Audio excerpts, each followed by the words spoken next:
Olá, amigos do Facebook, tudo bem? Miguel Brambila falando, Sabe Caxias. Como vão vocês? Tudo legal?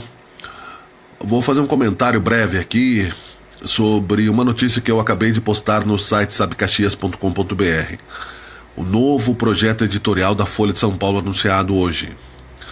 A gente sabe que a Folha de São Paulo é um jornal tradicional, um jornal que tem uma influência política, econômica, social muito grande no Brasil inteiro há muitos anos.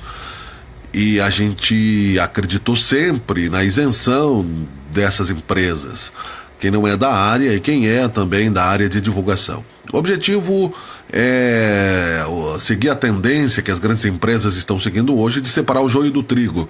O que é notícia verdadeira, o que é notícia falsa e assim por diante, não é? Bem legal o projeto, e inclusive a Folha de São Paulo tem um conteúdo editorial muito profundo e filosófico e cultural, ou seja, um jornal de grande influência e sempre foi na história do país. Mas me chamou a atenção algumas coisas aqui, né, que eu anotei. Por exemplo, a Folha de São Paulo, entre os compromissos que anuncia, são 12 novas medidas. Uma delas, confirmar a veracidade de toda notícia antes de publicá-la. Como assim? A Folha de São Paulo não fazia isso? Não confirmava as notícias antes de publicá-las e publicava de qualquer jeito? Como assim? Né? Confirmar as notícias não era assim antes, Folha de São Paulo? Como que era então? Se o objetivo é combater as notícias falsas e ela está anunciando que agora, né, as fake news, né, que são a moda dos Estados Unidos, e para criar polêmica mesmo, né, os blogs sujos no Brasil, porque isso faz ressurgir uma política maquiavélica de que uma mentira repetida 1 milhão de vezes, né, passa como verdade. Pode não passar como verdade para pessoas menos ingênuas, mas para a grande massa que não tem tempo, né, de se instruir e que fica colocando aí pensamentos, né, pelas redes sociais sem maior profundidade e sem capacidade de ler um texto mais longo, né, de ver um filme mais profundo, enfim, né, um emburrecimento geral da nação. Quer dizer então que antes a Folha de São Paulo não fazia isso. Agora eles estão fazendo porque anunciaram que vão fazer a partir de agora. É o novo projeto editorial da Folha de São Paulo. Então vejam que nós estávamos subordinados, né, como nação. Porque se eu não estou, se você não está, muita gente está. E essas pessoas que estão são pessoas que votam como eu e como você. E com as redações muitas vezes ideologizadas, porque as universidades foram ideologizadas por partidos, normalmente partidos de esquerda, mas a questão não é só de esquerda, é dependendo do momento histórico, mas, né, as universidades ideologizadas, as redações ideologizadas, de jornalismo, de história e de outras tantas, né? O que acontece? O editor não manda nada, e o editor muitas vezes também faz parte dessa ideologização. Nesse sentido. No sentido econômico, né, aí quem paga mais, né, leva mais. Como na Operação Carne Crua, que daí se criticou a operação da polícia, né, porque é uma minoria, mas uma minoria que envolve tanto, se são 200 milhões de pessoas no Brasil, né, 4.800 frigoríficos e uma minoria, 40 frigoríficos envolvidos, né, 1%.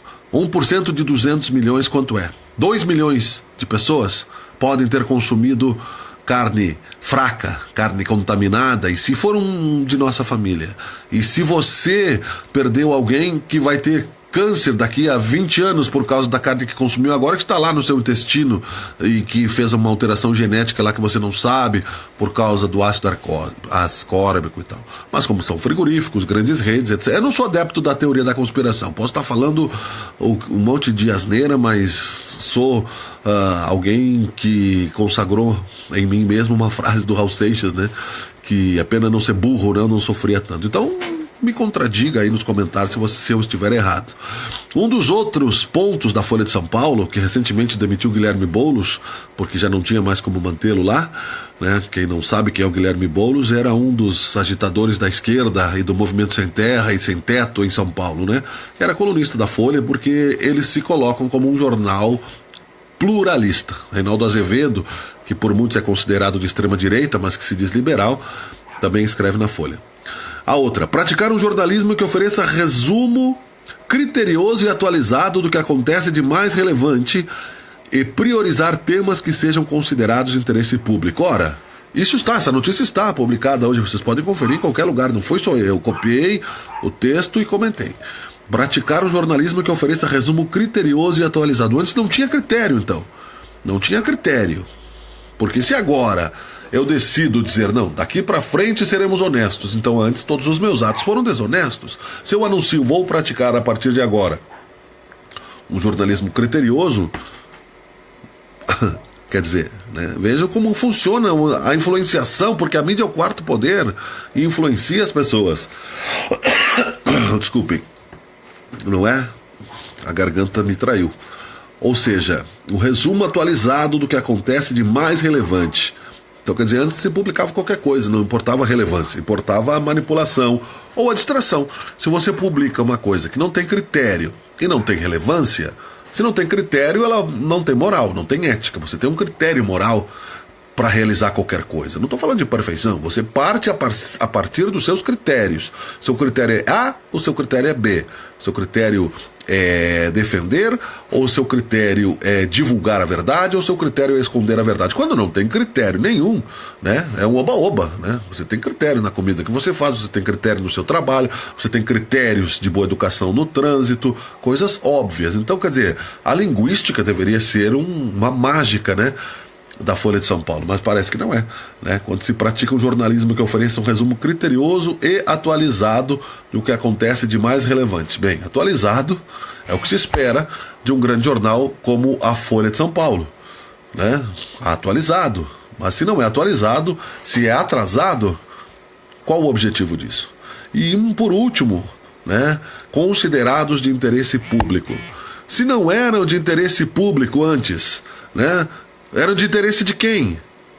Quer dizer, a partir de agora a Folha de São Paulo decidiu que vai publicar conteúdos de interesse público. Mas se não era de interesse público, público sou eu, sou você, são os nossos filhos, são os cidadãos em geral, né, os leitores do jornal, eles são formadores de opinião. Então era de interesse de quem? Era dos partidos? Era de interesse dos grupos econômicos que pagam os anúncios e precisam aprovar leis no Congresso que facilitem aí a produção dos seus produtos, as questões ambientais, as questões da ética médica. Ou seja, de quem que eram os interesses se antes eles não eram de interesse público e a partir de agora, no novo projeto editorial da empresa, se decide que vamos publicar, priorizar temas que sejam considerados de interesse público. Se não havia essa prioridade antes, quais eram as prioridades da empresa? Tá bom? Talvez, né, fique estranho isso, mas é uma realidade, né? Para concluir filosoficamente não precisa desenhar nada, você pode dizer, a partir de agora eu serei honesto. Então, estou repetindo, todos os seus atos anteriores estão, né, invalidados. A partir de agora eu não como mais açúcar. Quer dizer, você comeu açúcar a sua vida toda. A partir de agora eu não bebo mais. Então você foi um alcoólatra a sua vida toda. A Folha de São Paulo anuncia que a partir de agora vai verificar as notícias, vai ter critério nas suas notícias e vai priorizar o interesse público. Ou seja, não verificava as notícias, não tinha critério nas notícias e defendia interesses que não eram públicos. Ponto. Ou não? Boa noite.